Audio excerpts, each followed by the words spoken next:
Welcome in, everybody. Ty Bartell in with another Basketball Coaches Corner. This time we go over to South Range and Coach Fish from the Lady Raiders basketball team. Another season in the books, getting ready to start, I should say. Coach, how we doing? We're doing good. I appreciate you having me on. As always, appreciate what YSN does for the girls' game and making sure that we're shedding lights on both sides of the ball. Appreciate you guys. Coach, it was a team last year, another successful season, another winning season, very competitive inside the conference. But coming into the season, you guys are losing a little bit of the experience that led the way last year. I'm sure that opens up the door for a lot of youth to take that place too, and a lot of excitement. It's probably swirling around in those practices. What have you seen, and what is the South Range Raiders team going to look like for this season? Yeah, it certainly gives us a different look. And, thought we had a good offseason. Wasn't quite sure what to expect with our practices.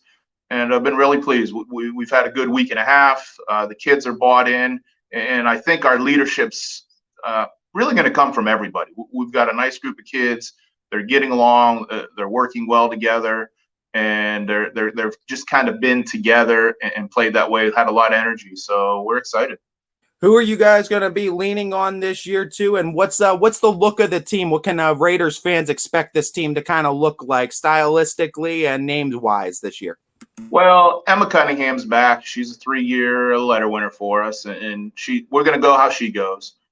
She's stepped into that role now where she knows she's the girl, and she's going to get the focus of the defensive scouting reports for everybody else. So, Emma's going to be our leader on the floor and in the locker room. And like I said before, we're going to kind of let everybody take that role as much. But nothing's going to really change. We're going to hang our hat on the defensive side of the ball. That's something with if I'm the coach, that's what we're going to do. And they know that. But new offense this year, trying to get out and transition a little bit more too. So tweaking some things to fit the personnel we have. We've got a lot of athletes, and so we're going to get the ball in space and try to let our athletes play. And so it should be an exciting brand of basketball and should put on a good show every night. We see that too, that you guys were towards the top of the NE8 once again last year too, just in second place, right behind Poland. It always seems like Coach Blanche and you guys are always battling at the tops for this conference too. What's the outlook look like for the conference this year? How excited are you to play NE8 play this year? And what is your non-conference schedule looking like? How excited are you to play that? What would the grade, I guess, be for your schedule this year? I'm proud of our schedule every year, and this year is no different. I'd have to give it an A. We start out of the gates at Springfield, and they were 21-5 last year. Coach Matizzi's done just a fabulous job there. They get almost everybody back. So we come out of the gates with a really tough challenge. And then the next night we go up to Edgewood and play an Edgewood team that gets everybody back from last year. And then we get Boardman and Ursuline after that. So we 4 really good non-conference games out of the gate, and then we add in Mooney and Hilliard-Davidson in our holiday classic over Christmas, and then we end the year with Western Reserve and Brookfield. So 2 more games at the end of the season with great coaches and Coach Miller and Coach Forsythe, and a lot of respect for what they do. So our non-conference is definitely going to get us ready for the league. And 4th year, same answer. 4 years, my answer hasn't changed. Poland's still the top dog. Until one of us figure out how to knock them off, they're going to be there. But just like every year, I love playing in this league. It's such an honor to be part of the NE8 with the competition and the coaches that are there and how they do things and how they approach things the right way. And listen, Struther's going to be really good. Coach Nieder has done a wonderful job there. His daughter Chloe's one of the best players in the state. So Struthers is going to be fine for this thing. Gerard brings some girls back. Coach Saxon is another coach that's done a great job. They're going to be loaded. Lakeview has Maggie Pavlansky, another just player that is known around the state. And they've got some great role players and some incoming freshmen that are really going to help them. So Lakeview's going to be good. TJ Freeman and Jefferson always coach well, and so they're going to be a tough out. Niles and Hubbard, new coaches, not sure what to expect then, but they could come out and certainly surprise some people. Going to be a battle every night, that's for sure.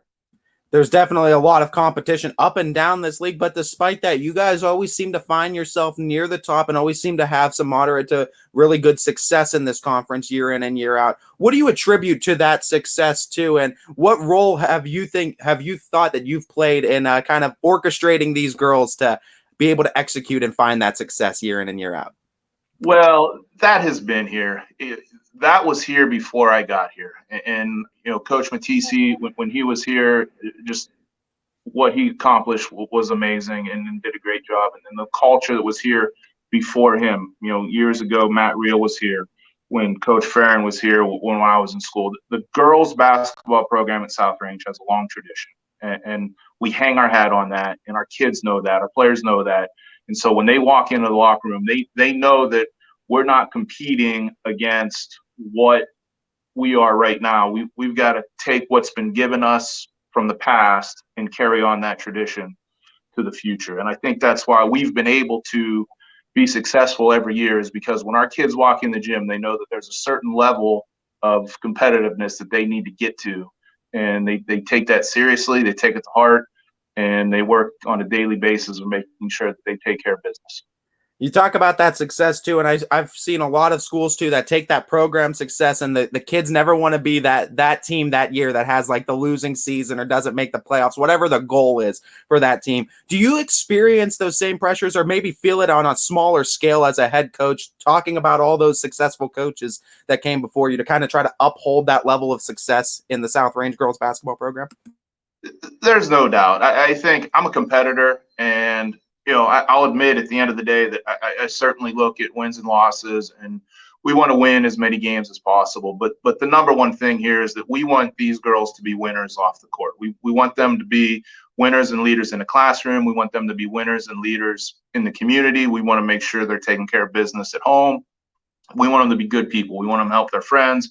We want them to help their classmates. So we don't think that you can win on the court if you don't win off the court. So we start with winning off the court.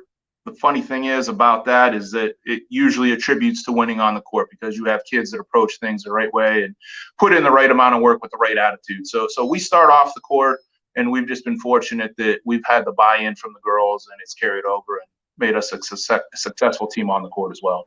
Put into words how important youth leagues, youth coaches, and getting kids involved in the sport early is to play out this long-term success and have this kind of success year in and year out.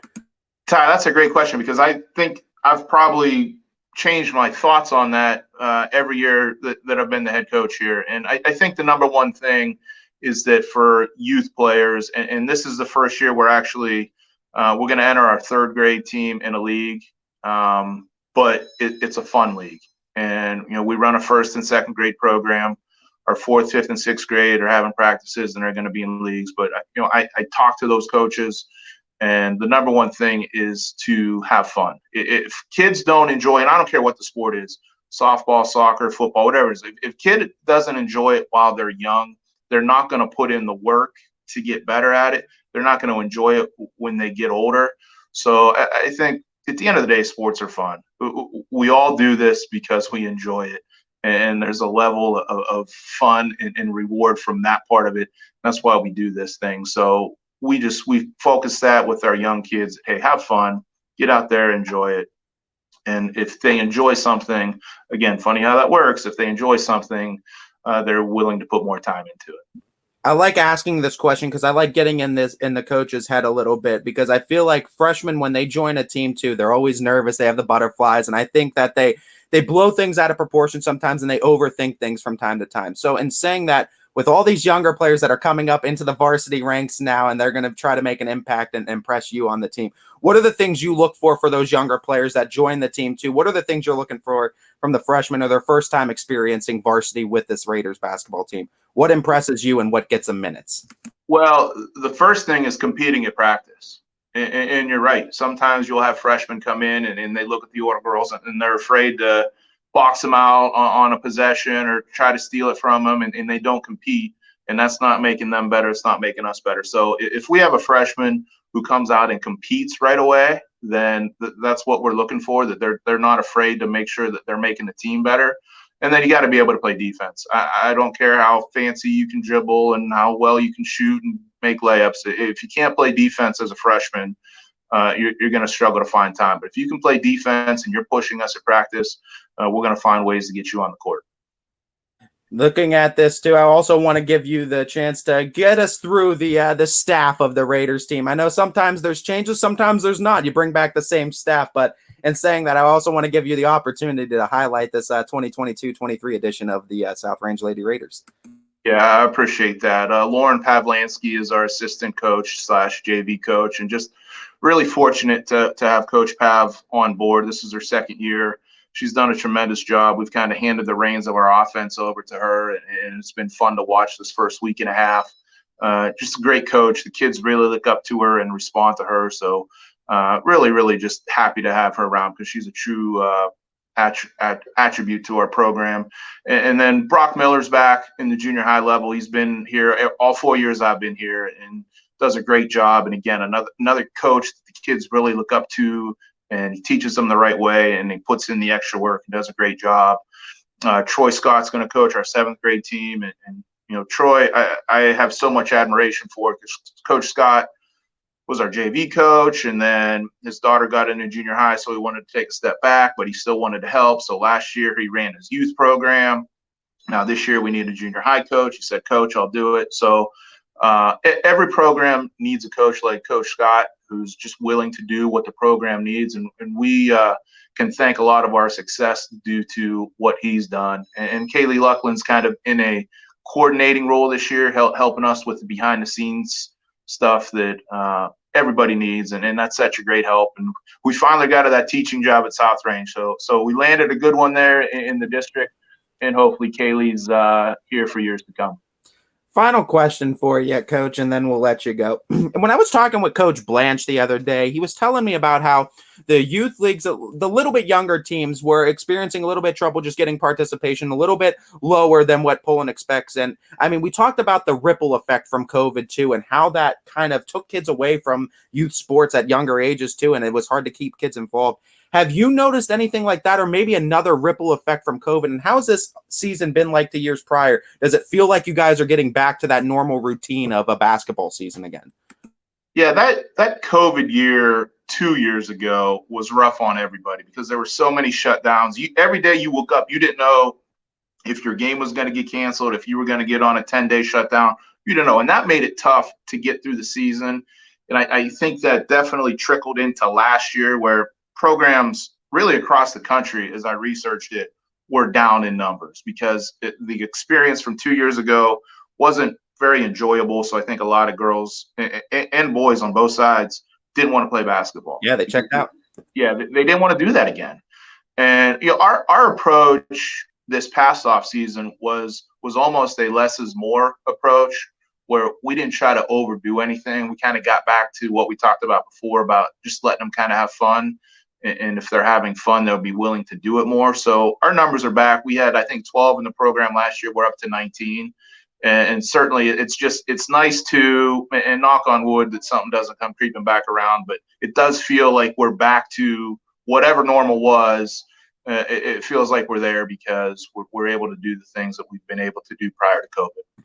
All righty, Coach. We thank you so much for your time to join us a little bit for a preseason preview of this Lady Raiders team. You can catch Coach Fish and all the Lady Raiders as they take on the Springfield Tigers, opening up their season on November 21st, and I believe that's on the road, if I'm not mistaken. So we're in the Tigers Den, baby. Yeah. Catch them in the Tigers Den. Coach Fish and the Lady Raiders open up the season again on November 21st. This has been another edition of Coach's Corner with South Range Lady Raiders.